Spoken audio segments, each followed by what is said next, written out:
think Science Logic's all about building a business relationship with customers, and that's why we're sponsoring A Few Quiet Yarns, because we want to build that relationship and have the right cultural fit with the customer for long-term relationships, long-term business. It's a win-win situation. So I had some feedback from one customer after the last event. They're a little bit surprised when we were talking to them about what was happening and what was happening in the sales cycle. And they really enjoyed the event. They really said to me they got a lot out of the event. They met lots of other people, and they're going to come along to the next event. And I thought that was brilliant. That person was new to New Zealand. They got the ability to meet other people, and I introduced them to lots of other people as well that I've met work in IT. Found really interesting people. G'day, it's Ryan the Lion from A Few Quiet Yarns, and I'm sitting here with Christian Kelbrick from Science Logics, a long-term sponsor. In fact, 2019 is an annual contract after starting with us in 2018, which is a great story. And some of you may have met him in our first yarn with. We do these on a regular basis to give a bit of an update. So for those of you that haven't met Christian before in a previous yarn with or at an AFQY, I'll get you to introduce yourself and give them a picture of meeting the person, not the suit, and we'll get onto the business in a minute. Oh, hello, I'm Christian Kelbrick. I'm the country manager for Science Logic. So my background is travelled quite a lot.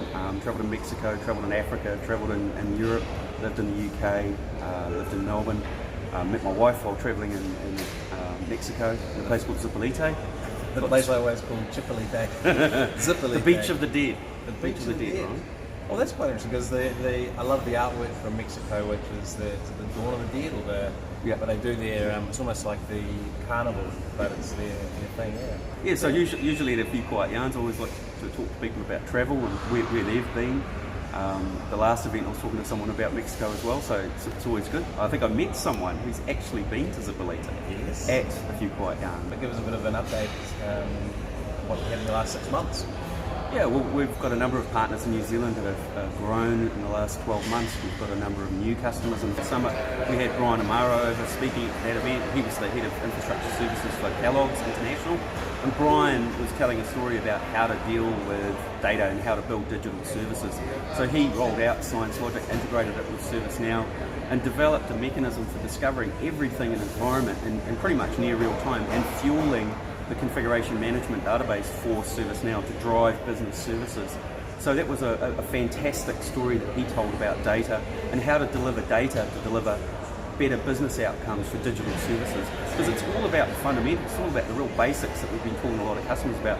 Being able to discover everything is hard, but with Science Logic it's so easy. There's so many different types of mechanisms we have for discovering data from multiple sources, and once you have the data you can do something with it. So hey, I'm here with the team from Science Logics. On your left you've got Christian Kelbrick, country manager, and we've got Rick Ferguson, head of APAC in the centre, and Brian Amaro all the way from Chicago, and we'll get into the Chicago Bears later. But first of all, give us the overview of... I'm going to be covering during my keynote how automations can actually improve your service management outcomes. It goes from the tin down to the container. Is that the... Yeah, we can fix the container to metal. So in the ephemeral environments we have today, where technology is fast moving, you're spinning up and spinning down cloud services from multiple vendors, Science Logic can pretty much understand and monitor everything across a hybrid environment. So that gives you a better contextual map as well of what the business services are doing. Once you have that map of a business service, there's a whole host of other things you can do, like good cost tracking, delivery of that service to a specific business entity, and providing the boundaries around the business. And I'm just thinking of the truth of the fact is that people move around, and so if you have moved into a new business and it's a large business, you've got no idea what you got and what you don't. That's a really good point, actually. You can just chuck the discovery in and go, well, what do we have and where is it and how's it working and how's it performing? We deal with some organisations which have grown over time and have 6, 7, 8 different companies, and the technologies are completely different. They'll be old and new mixed together. No one has a clear understanding of what's there.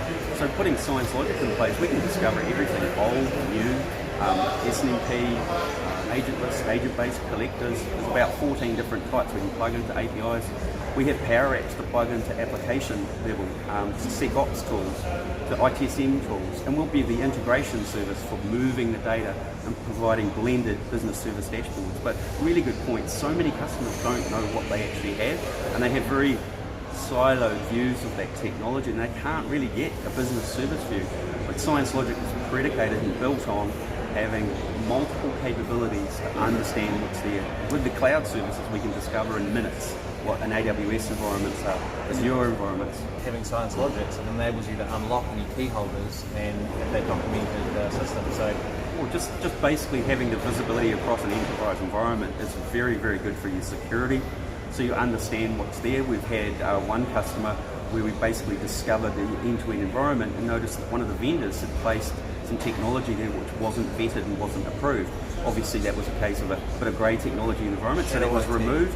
Also, visibility means that you can understand what you have and deliver a better cost base to a customer or a business service to an end user. So visibility is key, and having that crisp, clean view of what you have. well, look, let's wrap up the business chat there. I have a new question to end your yarn with now, which is what's going to be the score and who's going to be in the final of the Rugby World Cup? Well, I'd have to say the All Blacks are going to be there. Hopefully we won't have too many more injuries in the next few games, but I think Hanson's got a good approach. He's trying to find the right combinations, he's resting a few players. I know it's tough.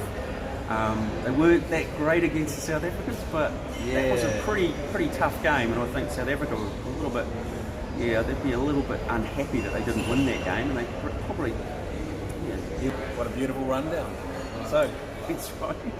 you're going to, for the next one, you have to find out how to say goodbye in Mexican, but for now we'll say Ka kite ano, and we'll see you at August 27th at Pointers Bar for the next few quiet yarns, and you'll be able to hear Christian, and we won't get into it now, but you might even meet the other half of the famous snorkeling contract story.